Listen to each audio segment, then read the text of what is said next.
जो लोग 9 मई के वाक़यात में मुलव्विस हैं वो इसकी कीमत अदा कर रहे हैं। किसी को कानूनी अमल के ज़रिए सज़ा हुई तो हम क्या कर सकते हैं।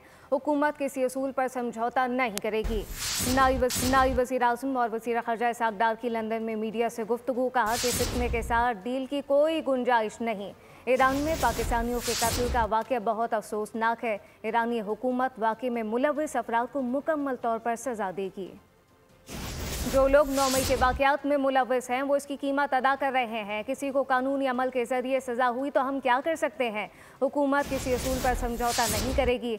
नायब वज़ीर आज़म और वज़ीर ख़ारजा इसहाक़ डार की लंदन में मीडिया से गुफ्तगू। कहा कि फितने के साथ डील की कोई गुंजाइश नहीं।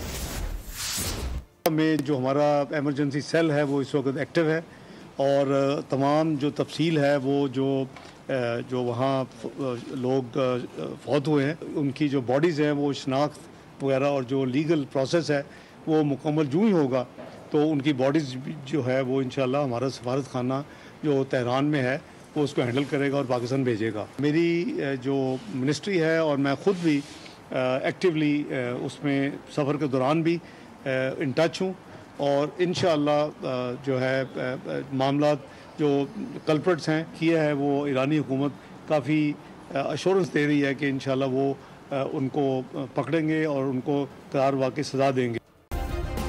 सब्सक्राइब करें और बेल दबाएं ताकि कोई खबर रह न जाए।